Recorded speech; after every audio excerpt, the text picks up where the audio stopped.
ఈ లెసన్లో మనం మైక్రోసాఫ్ట్ వర్డ్లోని టెక్స్ట్ ఫార్మాటింగ్ గురించి తెలుసుకుందాం. టైప్ చేయబడిన టెక్స్ట్ను ఒక క్రమ పద్ధతిలో అమర్చడాన్ని, అక్షరాల శైలి, రంగు మరియు సైజు వంటి వాటిని మార్పు చేయటాన్ని ఫార్మాటింగ్ అని అంటారు.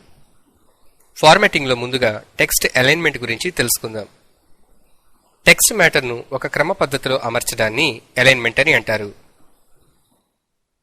డాక్యుమెంట్లోని టెక్స్ట్ మ్యాటర్ను లెఫ్ట్ మార్జిన్కు అమర్చాలి అని అనుకున్నప్పుడు లెఫ్ట్ అలైన్మెంట్ చేయాలి.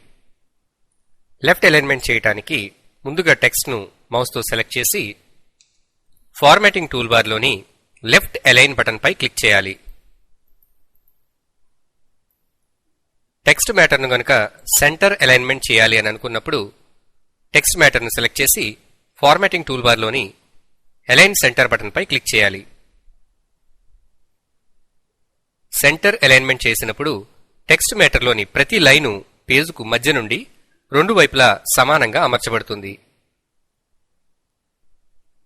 టెక్స్ట్ మ్యాటర్ను రైట్ మార్జిన్కు అమర్చాలి అని అనుకున్నప్పుడు టెక్స్ట్ మ్యాటర్ను సెలెక్ట్ చేసి ఫార్మాటింగ్ టూల్ బార్లోని రైట్ అలైన్ బటన్పై క్లిక్ చేయాలి. టెక్స్ట్ మ్యాటర్ను జస్టిఫై అలైన్మెంట్ చేయడానికి ఫార్మాటింగ్ టూల్ బార్లోని జస్టిఫై ఆప్షన్పై క్లిక్ చేయాలి.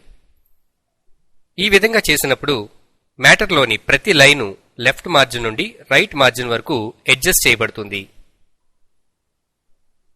ఇప్పుడు మనం లైన్ స్పేసింగ్ గురించి తెలుసుకుందాం. టెక్స్ట్ మ్యాటర్లోని లైన్కు లైన్కు మధ్య ఉన్న స్పేస్ను పెంచడానికి లేదా తగ్గించడానికి టెక్స్ట్ను సెలెక్ట్ చేసి ఫార్మాటింగ్ టూల్ బార్లోని లైన్ స్పేసింగ్ బటన్పై క్లిక్ చేసి స్పేసింగ్ వాల్యూను సెలెక్ట్ చేయాలి.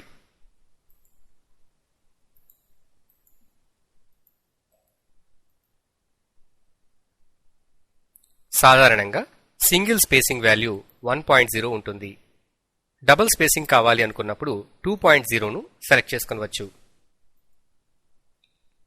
అక్షరాల ఆకారం మార్చడానికి టెక్స్ట్ను సెలెక్ట్ చేసి ఫార్మాటింగ్ టూల్ బార్లోని ఫాంట్ లిస్ట్ బాక్స్ ఓపెన్ చేసి మనకు కావలసిన ఫాంట్ను సెలెక్ట్ చేసుకొనవచ్చు.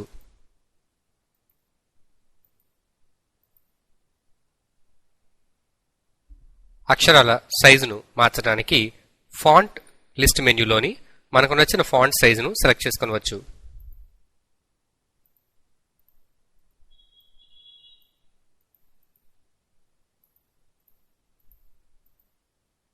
అక్షరాలు మందంగా కనిపించడానికి టెక్స్ట్ను సెలెక్ట్ చేసి ఫార్మాటింగ్ టూల్ బార్లోని బోల్డ్ ఆప్షన్ను క్లిక్ చేయాలి. లెటర్స్ వాలినట్టుగా కనిపించడానికి ఇటాలిక్ ఆప్షన్ను అప్లై చేయవచ్చు. ఇటాలిక్ను అప్లై చేయడానికి టెక్స్ట్ను సెలెక్ట్ చేసి ఫార్మాటింగ్ టూల్ బార్లోని ఐ సింబల్ ఉన్న ఇటాలిక్ బటన్పై క్లిక్ చేయాలి.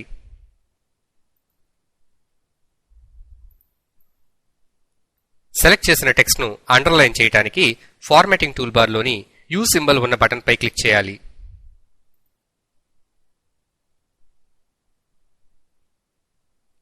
బోల్డ్ చేయబడి ఉన్న టెక్స్ట్ మ్యాటర్ను సాధారణ టెక్స్ట్ కింద మార్చడానికి టెక్స్ట్ను సెలెక్ట్ చేసి తిరిగి బోల్డ్ బటన్పై క్లిక్ చేయాలి. అదేవిధంగా అండర్లైన్ చేయబడిన టెక్స్ట్ను అండర్లైన్ తొలగించడానికి టెక్స్ట్ను సెలెక్ట్ చేసి అండర్లైన్ బటన్పై క్లిక్ చేయాలి. ఈ విధంగా లెటర్స్ను బోల్డ్, ఇటాలిక్, అండర్లైన్ చేయటానికి మరియు ఆ ఎఫెక్ట్ను తొలగించడానికి కూడా ఉపయోగించవచ్చు. టెక్స్ట్ మ్యాటర్ గనక పాయింట్ల రూపంలో ఉన్నట్లయితే వాటికి నెంబర్స్ లేదా బుల్లెట్స్ మాన్యువల్గా టైప్ చేయనవసరం లేకుండా ఫార్మాటింగ్ టూల్ బార్లోని నెంబర్స్ లేదా బుల్లెట్స్ బటన్ను ఉపయోగించవచ్చు. ఉదాహరణకి ఇక్కడ ఉన్న ఈ టెక్స్ట్ మ్యాటర్ పాయింట్స్ రూపంలో ఉంది. దీనికి నెంబర్స్ గనక ఆటోమేటిక్గా అసైన్ చేయాలి అనుకున్నప్పుడు ఈ టెక్స్ట్ మ్యాటర్ను సెలెక్ట్ చేసి ఫార్మాటింగ్ టూల్ బార్లోని నెంబరింగ్ బటన్పై క్లిక్ చేయాలి. మాన్యువల్గా మనం నెంబర్స్ టైప్ చేయవలసిన అవసరం లేకుండా ఆటోమేటిక్గా పాయింట్స్కు నెంబరింగ్ ఇవ్వబడుతుంది. ఎడిటింగ్లో తరువాత ఎప్పుడైనా ఈ టెక్స్ట్ మ్యాటర్లోని ఏదైనా ఒక పాయింట్ను తొలగించవలసి వస్తే నెంబరింగ్ ఆటోమేటిక్గా రీసెట్ అవుతుంది. మనం టైప్ చేసిన టెక్స్ట్ మ్యాటర్కు నెంబర్స్ బదులు బుల్లెట్ను అసైన్ చేయాలి అనుకున్నప్పుడు టెక్స్ట్ మ్యాటర్ను సెలెక్ట్ చేసి బుల్లెట్స్ బటన్పై క్లిక్ చేయాలి. ఇప్పుడు నెంబర్స్ ఉన్న స్థానంలో మనకు బుల్లెట్స్ డిస్ప్లే అవుతాయి. ఇప్పుడు మనం మైక్రోసాఫ్ట్ వర్డ్లోని మార్జిన్స్ మరియు ఇండెంట్స్ సెట్ చేయడం ఎలాగో తెలుసుకుందాం.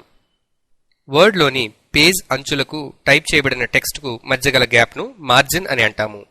ఈ మార్జిన్ను రోలర్ ఉపయోగించి మార్పు చేయవచ్చు. ఉదాహరణకి ప్రస్తుతం మనం వర్క్ చేస్తున్న డాక్యుమెంట్లో లెఫ్ట్ మార్జిన్ను తగ్గించడానికి రూలర్లో గల మార్కర్ను ఎడమ వైపుకు జరిపినప్పుడు లెఫ్ట్ మార్జిన్ మనం తగ్గించగలిగాము. అదేవిధంగా రైట్ మార్జిన్ తగ్గించడానికి రూలర్లో గల రైట్ మార్జిన్ మార్కర్ను కుడివైపుకు జరపడం ద్వారా రైట్ మార్జిన్ మనం తగ్గించవచ్చు. అదేవిధంగా వెర్టికల్ రూలర్లోని మార్కర్ను జరపడం ద్వారా టాప్ మార్జిన్ మరియు బాటమ్ మార్జిన్లను మనం అడ్జస్ట్ చేయవచ్చు. టైప్ చేయబడిన పేరాలను మార్జిన్ నుండి కొంత దూరం ముందుకు జరపడాన్ని ఇండెంటింగ్ అని అంటాము. ఈ పారాగ్రాఫ్ యొక్క ఇండెంట్ పెంచడానికి పారాగ్రాఫ్ను సెలెక్ట్ చేసి ఫార్మాటింగ్ టూల్బార్లోని ఇంక్రీజ్ ఇండెంట్ బటన్ పై క్లిక్ చేయాలి. ఈ విధంగా పారాగ్రాఫ్ను మార్జిన్ నుండి దూరంగా జరపవచ్చు. అదేవిధంగా పారాగ్రాఫ్ను మార్జిన్కు దగ్గరగా జరపడానికి ఫార్మాటింగ్ టూల్బార్లోని డిక్రీజ్ ఇండెంట్ పై క్లిక్ చేయాలి. ఇండెంట్ను మార్చడానికి మరొక సులభ పద్ధతి. మనం ఏ పారాగ్రాఫ్లోనైతే ఇండెంట్ను మార్పు చేయాలనుకుంటున్నామో ఆ పారాగ్రాఫ్లో మౌస్ కర్సర్ను ఉంచి రోలర్లో గల మార్కర్ను ముందుకు వెనక్కు జరపడం ద్వారా ఇండెంట్ను మార్చవచ్చు. ఈ విధంగా మైక్రోసాఫ్ట్ వర్డ్లోని ఫార్మాటింగ్ టూల్బార్ను ఉపయోగించి టెక్స్ట్ మ్యాటర్ను మనకు నచ్చిన రీతిలో అమర్చుకోవచ్చు.